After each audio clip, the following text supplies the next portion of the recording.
is that back when we were going to school, you went to school for 3 hours, one night a week. Yeah. But most of your schooling was on the job site. Absolutely. And we learned. Mm-hmm. Now I see that these kids go to school for a week, and when they come back, they don't know. Can't remember where the hell they left off. Is that right? Yeah, they're like, well, what do I do now? Wow. I see it. Yeah. I see it. Well, of course, because you're the jefe, right? Yeah. You know, you're watching that stuff, and you're concerned. I see you at those union meetings, and you're concerned about the future of the industry. That's why you show up to those, right? Yes, absolutely. You know, you wanna know that these guys are getting trained correctly. Yes. And the biggest thing for me is lathers. Our lathers are not coming out how we came out. You know. Yeah. There's we and it's funny because I talked to Jacob Lopez, and I talked to I forget who it was. Just the other day, I was talking to him, and I says, you know what, we need to do something about these lathers, apprentices that we have to make them stronger. Got to make them stronger. Got to teach them better because they really don't know, because they don't even know how to tie. I know, that's sad. They don't know how to tie a piece of lath. Yeah, that's sad. You know, and then you have these journeymen out there. They're already 60 or 58 or whatever they are. Yeah. And they know that it's hard to get lathers out there. Yeah. And when you get them out there, they ain't giving you 110%. So they're screwing the boss, you know, because they have that power. Yeah, because they know that, you know, you're not gonna replace me right now. You need me. That sucks. Yeah. That's not right. No. That's not right. Well, the other thing is, you know, on the apprentices' defense is, you know, we're bringing back tying lath on. Okay. Yeah. So, you know, when they get out on these jobs now with diamond fur, it's something new for them that they've never seen, and they actually do a pretty good job. You know, they get onto it for a couple of days, and they're getting it done. You know, they're getting their required amount finished. Right. Of what happens. So, you know yourself, it's like anything else. If you're not doing it all the time, that's correct, you don't get good at it. No, absolutely. And you know, we talk about this on a lot of these episodes, that we were trained to be good at every aspect of our industry, and we were specialized in everything. Yeah. You know, I might sound like a broken record on this, but it's really good to have that and be good at everything. And you're absolutely right, because it's hard to get a man out there that can go out there, frame for you, put some trim up for you, go out, Brandex metal materials out there. You know what I mean? Yeah. The aluminum, where all the reveals, all this crazy nice looking stuff that we used to do day to day, every day. We don't get that anymore. Right. You know? Yeah.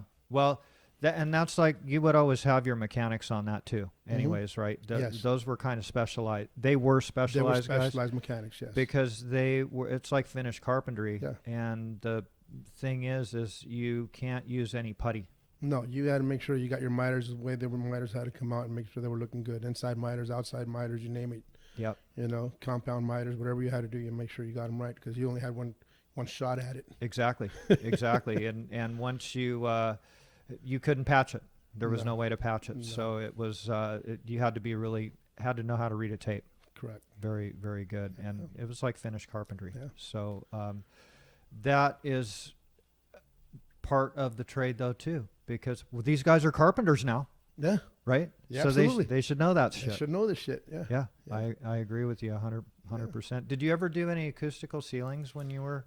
I did.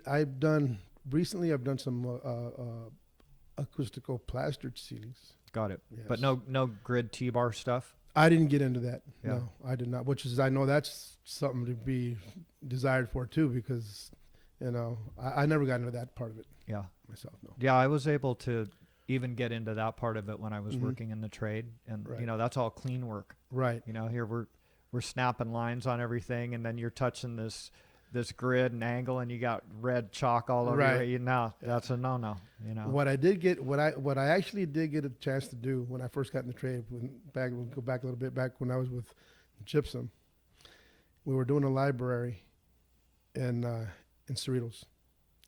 And I got when I got out there, they said, you see that stuff over the big old pallets over there? I go, yeah.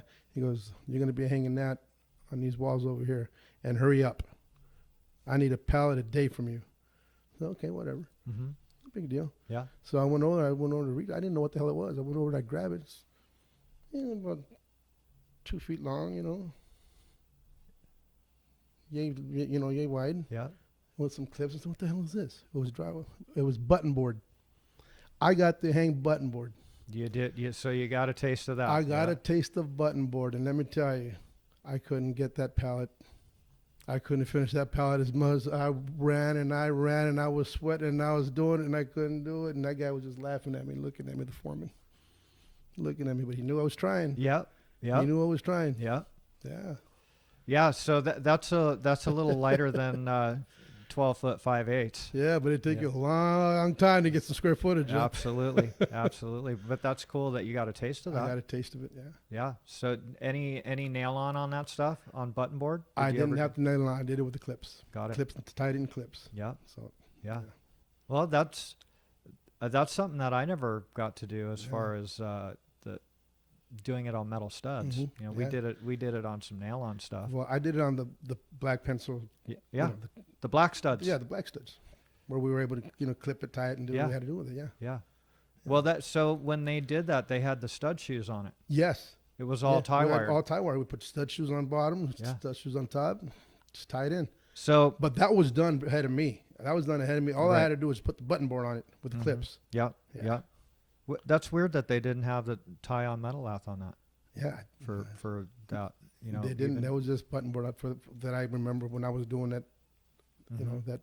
That time of my life in '84. Yeah. Right. So speaking of those black studs, when they had the stud shoe and everything was tie wired together, Mhm. that was like the first slip track Yeah. because the stud was the track and the track was the stud. Right. And you always had a little bit of space in between because of the stud shoes Because of for the stud shoe. movement, Yeah. right? Yeah. It hooked in there. That's and crazy. that was, they were ahead of their time. Yeah. Actually, it's funny because when you get in some of these older buildings, when you go in the remodel, you see it. Yeah. You still see them when you're opening up the walls. Yeah. You see them, and everybody's like, "What the hell is that?" Yeah. And I'm one of the lucky ones that goes, "Oh yeah, I got to do that." Yeah.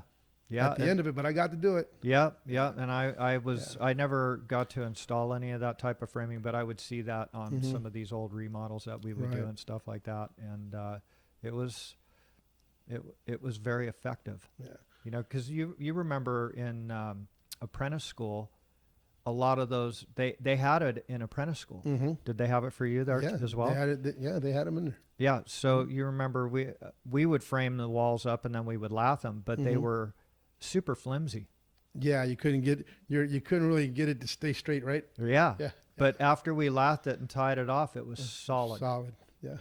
So that was good stuff. It was a strong thing to do the way they were doing it. Yeah. And it like aviation snips, they weren't even using those. They were using the channel. Yeah. The channel cutters, to cut that stuff, and you Yeah. would just bend it. There weren't chop saws or Oh, anything like that, back in the day. Yeah, before no, we came in. I didn't. I was at least able to use the chop saw with it. Whatever I had to do was there, but it was, it was just the material was there, and we implement. Obviously, we were doing with it. Sure. But yeah, Yeah, that was nice that you got to experience that though. I enjoyed it. Yeah. I didn't think of it then, but as the years go by and you're growing and you're seeing different materials coming in and out of the industry. I mean, it just seems like lately for me, it just seems like now it's like every 3 to 5 years we're getting new materials, Yeah. new products, Mm-hmm. new just different ways of doing things. Sure. I mean, the industry has evolved. It has big time. Big time. It really has. Are know? you guys implementing any of that new layout software? We haven't got introduced to it yet. Mhm. I've seen it out there already. I've seen it out there. I did try it. They did a demo for me. They came out and did a demo for me on one of my job sites. And they came out. They were trying to set it up, and when they were having nothing but problems. They were having nothing but issues. They couldn't get it right. They couldn't, whatever it was. They just couldn't get it to function. Finally, after the guy, well, this ain't working for me. Got it. You It know. wasn't quite perfected yet. No. So I Well, didn't. Yeah. So you know, that's all that stuff is all based off the grid lines, right? Mm-hmm. You know, so that still the general contractor who's taking care of all of that for you guys when they're doing the, you know, the 2-foot offset on center line? Well, usually now what we're doing, Rob, is that they'll come up. The general contractor really doesn't want to take responsibilities for anything anymore. Hmm. They really don't. They'll go in and they'll say, oh, you'll go in there, you're the foreman that's on the job. Say, okay, I need a grid line here, here, here, and there. And I say, well, just go off center of column and so. Mm. And so we need a surveyor here to take care Right, of this. yeah, Come they on, would guy. shoot it in. Come on here and do this. Oh, no. And they'll go out there, not to spend the money for the surveyor. They'll go out there and they'll take the responsibility and do the lines, because we ain't doing it. Right. Us as a subcontractor, we ain't going to take that Yeah. responsibility. Yeah. So. You know, that was always the Yeah. same thing, like with the benchmark, right? Correct. So it's you provide that. Yeah. You know, where finished floor is, and you Mhm. establish that. Oh, but it's a hassle now. Yeah. It's a hassle to try to Really? get them to go out there and do it. It really is. Yeah. Because even when they would shoot them in back in the day, We would have a problem. they would be off. Yeah. They would be off. Transfer a mark from the ground level and going up to 16 flights, Mm-hmm. 16 floors. Yep. And you got to try to keep, because you're going to try to keep that same line. I mean, everything's coming off the grids Sure. as you're coming off. Exactly. You know, Exactly. that's what it's that they don't want. It's like crazy. Yeah. You almost got to fight tooth and nail to get it, but they'll do it. But you got to fight tooth and nail. Mm-hmm. And then it sucks because as you're working your way up, like you said, stuff's not meeting where No. it's supposed to. Of course not. And We all know you got, casting plates. You got their forms going up. They pour the concreted billies up on them. Of course. yeah, You yeah, know? that's typical. Yes. Right. Yeah. So like you said, even when they would shoot them in back in the day, they'd be off. Yeah. They'd be out of square when you got When you got to at the end of the corner or the end of the south side of the building. Yeah, exactly, exactly. Yes. So are you guys? I'm sure you're using a lot of lasers Yes. for Yeah. that. So A lot of lasers. even for the GC, when he's giving you the grid marks, you would think that he would be shooting us a beam up the outside Something. and then Yeah. transferring it in, because that sucker shoots straight up, right? Right. You know, you have your point down there, but all that layout software is based off the grid line. Yeah, and it is. And it's actually, I think it would be a great tool for us to really start getting into it. Mm-hmm. The problem with it is that when they introduced it to me, it It wasn't didn't- working. It wasn't working. It just wasn't. I Yeah. think we killed like 3 hours, and I said, nah, Yeah. no way. Go back to basics. Yeah. Yeah. Exactly. Yeah. Well, it's come a long way, and Yeah. there are companies that are implementing that stuff now, and even the halo lens, Mm-hmm. where you don't even break out a tape. You just it tells you what the dimensions are when you look up. It says, okay, this is 8'5" 3/4. Mm-hmm. Yeah. You know, and you just it's really a trip. Really Yeah. a trip where it's As I going. say, I mean, the tools that they're coming out with, and it just how it's involved. It's just, Mhm. yeah, definitely. So what types of jobs does Mirage do? We do anything from colleges to hospitals, OSHPODs to Really? yeah. We do health. We're in the health industry now. We're doing hospitals. Mm-hmm. We do colleges, from the private sector to, anything involved. Got We're it. in Vegas now, so Right. I mean, we're at San Manuel Casino right now, Mm-hmm. so we're out there doing a project there. You guys are doing big work. We're doing big work. Yeah. And is the labor getting a little more available for you, or is it still very tough? Right at the moment, I would say probably within in the month now, Mm-hmm. it's been getting more of it where we're able to get Get some guys. some guys. Yeah. For a while there, it was sketchy Yeah. because everybody was using. Right now, it's still hard to get us plasters. Got it. Plasters Well, is still tough. you know yourself, they have a schedule for you on Mhm. these projects, and then they get delayed, and you try to keep your guys, and you're not going to keep them, so you let them Right. go, and then somebody else, it's a big industry, but it's kind of small too, Right. Yeah. as far as being able to get manpower, Right. and you want to, takes you a long time to find good guys that'll perform for you. You want to Absolutely. keep them, Yeah. keep those guys going. Right. And so you guys are doing hospitals. Yes, sir. Wow.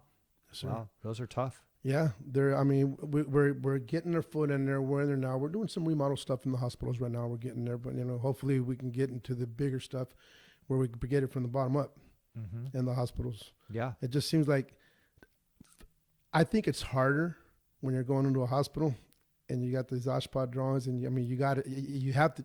There's no ifs and buts about it. No. You're gonna do what its specs and plans are telling you to do. Period. Yeah. Yeah. You're gonna do it. You open up a wall, and guess what? That wall is not built the way it was supposed to be built, and now I gotta fix that. I gotta bring that back up to par. Mm-hmm. Yeah. Yeah. You're talking about you got to figure out the ULs, you got to get EJs, you got to do all this crazy stuff for this. Yeah. Yeah. So Are you instrumental in getting that information for everybody? yes, we are. I am. Yeah. Yeah. We get, and I got good foremans out there that that are pretty into. They can get their information. Mm-hmm. And then they'll come. I'm actually like the last line. Sure. There they go. Hey, well, I can't do this, and I tried this, and I tried that, and they'll call me, Got it. which I appreciate because I'm busy too. So. Sure. Sure. So at that point, then I get involved. Right. But for the most part, they get all their information, man. They're making their phone calls. Yeah. Well, the OSHPD jobs, you have to have a different type of guy out there, right? Mhm. Running those that knows all that stuff because, like you said, you play by their rules. Absolutely. They have their own set of rules. What doesn't work